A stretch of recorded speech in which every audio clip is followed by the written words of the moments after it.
Hi there, I'm me, and this is a video. In this video we're going to see if a complete game dev newbie can make a full video game with no experience. Now this challenge we have to set up a few rules.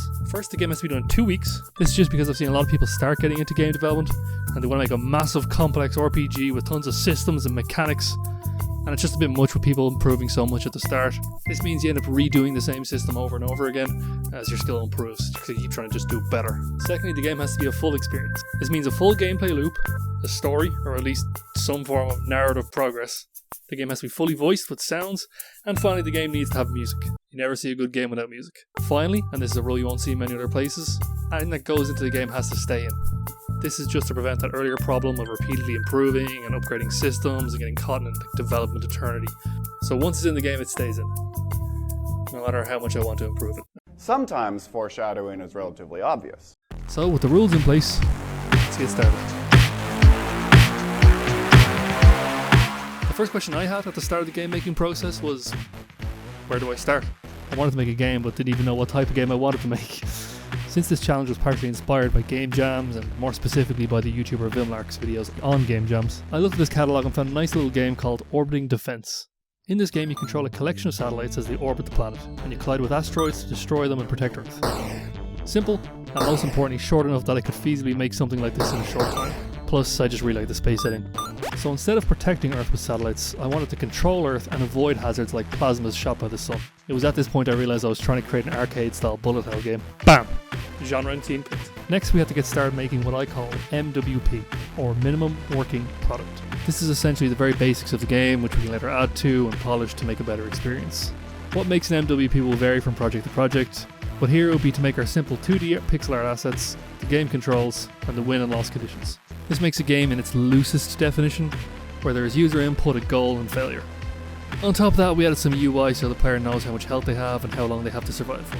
The game was seeming a bit difficult, so I changed the health system a bit so that you could take 3 hits before dying, and each hit would represent blowing off a layer of the atmosphere. Then I added a regen function to the health system. This idea helped 2 main things in the game. It made it a bit easier to survive, but it also created a dynamic where the lower your health was, the easier it was to avoid objects because your hitbox was smaller, but when you were at full health it was difficult to avoid collisions. This accidentally created an artificial sense of tension where you always felt like you just survived the last onslaught of attacks, which actually makes games feel a bit more rewarding and fun. And with that basic gameplay loop in place, we can move on to fleshing out the narrative with... Writing dialogue is surprisingly difficult. Making it work in a video game is even harder.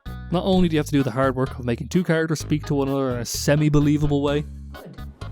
Yes, I am good.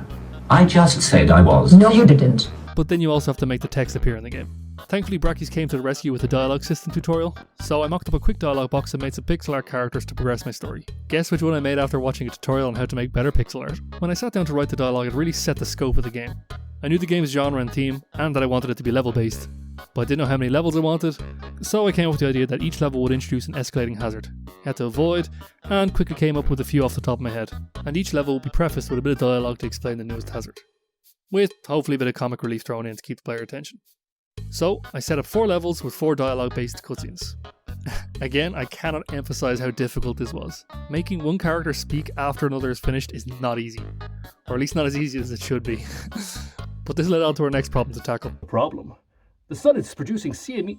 The sun is producing... Mr. President, we have a problem. Voice and sounds bring a game to life. A game can be fantastically designed and have all the elements of being fun, but without sounds it just feels unnatural. Sounds provide feedback to the player.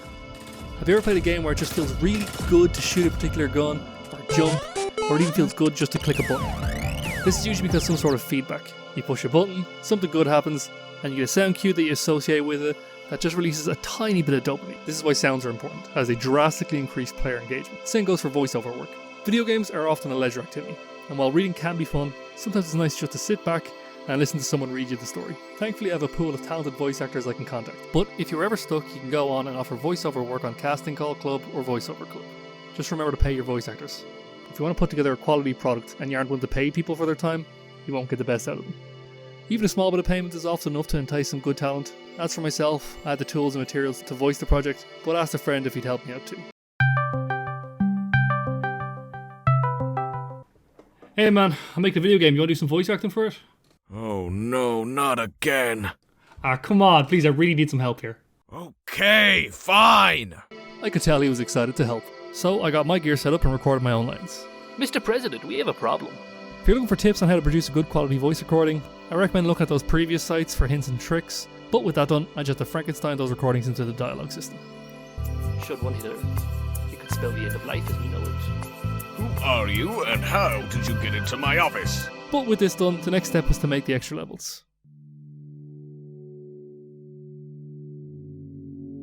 So, we have our story and our simple gameplay loop done. We could add levels by making things a little bit more difficult each level, by making the sun shoot out more plasma more frequently, but I think it's more engaging to have something new each level. From getting some of my friends to playtest, I noticed people would just stay at the top of the screen and never move. This makes things a bit too easy since you can just dodge back and forth. So, for level 2, I put in a rotating chrono hole. This would prevent players from just sticking up top. Now, if they want to stay out of danger, they have to rotate around. Next, I added some asteroids that would come from the outside of the screen in, so that players' attention would have to get split. Then finally I added some aliens, because sooner or later I realised that I couldn't think of any more space-based hazards. Plus, I can implement this weird noise I can make with my mouth. Then I added some credits and a menu screen. For the menu, I always like the idea of game menus being like in the world, like how in the inventory system in Dead Space. It means the developer has to think a bit more, but it definitely helps to keep the player engagement within the world and keep them immersed. So, now almost everything was done. We just needed to add the last and probably most important part for a good game.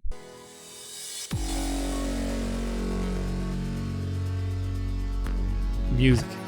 Music is arguably the most important component for a good video game. Think back to some of your most favourite games of all time, and the music is likely the first thing you think of.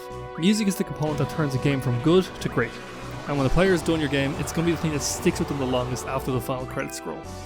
Music sells ideas, it sells emotions. If you want something to sound comical, you add a comical soundtrack, or a somber soundtrack for a sad scene.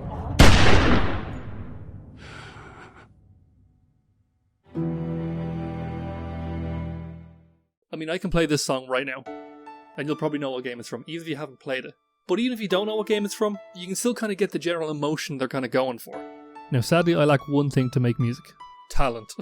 So, I contracted my partner to come in, make a song for the gameplay, a song for the credits, menu, and also one for the cutscenes. And that's it. Game's done. We made a game, followed all our rules, so it's definitely possible for someone with no experience to do. But I think it's important to have a bit of a retrospective. So what did we learn? Well, first, making video games is hard. Like, really hard. So often in the past I remember playing video games and thinking, like, why did you make your system like this? It's dumb, why did you not just do it this way? It's only after struggling through the most basic things, like making a health bar, that you realise just how difficult it is to fix these problems. There's so much intertwined stuff, and if you change one thing, it changes everything else, or else you find a bug and you fix it, but somehow that creates like 4 more.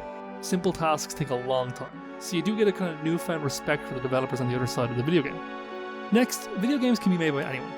Given enough determination and time, anyone can create a product they're proud of. If you have a story you want to bring to life or a game concept you want to implement, give it a try. If you don't, the idea will just stay like that, an idea. So, get your idea out there. The world can never have too many video games in it. Next, great games are made with love and care. If you don't have passion for your project, it won't reflect in the work. So care about what you work on and only work on what you care about. This will make the biggest difference after the first week and a half of development, when you're just sick of looking at the Unity window. Also, it's just nice to produce something artsy. I never consider myself good at artistic endeavours, but this entire challenge really changed my perspective on myself, and what I'm capable of. Particularly with the whole outside apocalypse thing going on. As a closing thought, I wanted to see what other people thought of my project. So, I submitted to Vimlark to play on his Friday stream, to get his opinion on my progress and, well, see for yourself. Dude, for a first game, man, frickin-tastic. Like, you hit so many good pieces of, like, game design in there. What's up, Droopy? How you doing, buddy? Guys, if you like the music we're normally listening to on stream, it's made by Droopy. Check it out. Yeah, for a first game, that's fantastic. You got voice acting in it. You got really good actual game design pieces, too. Like, the game design aspects are really good in there.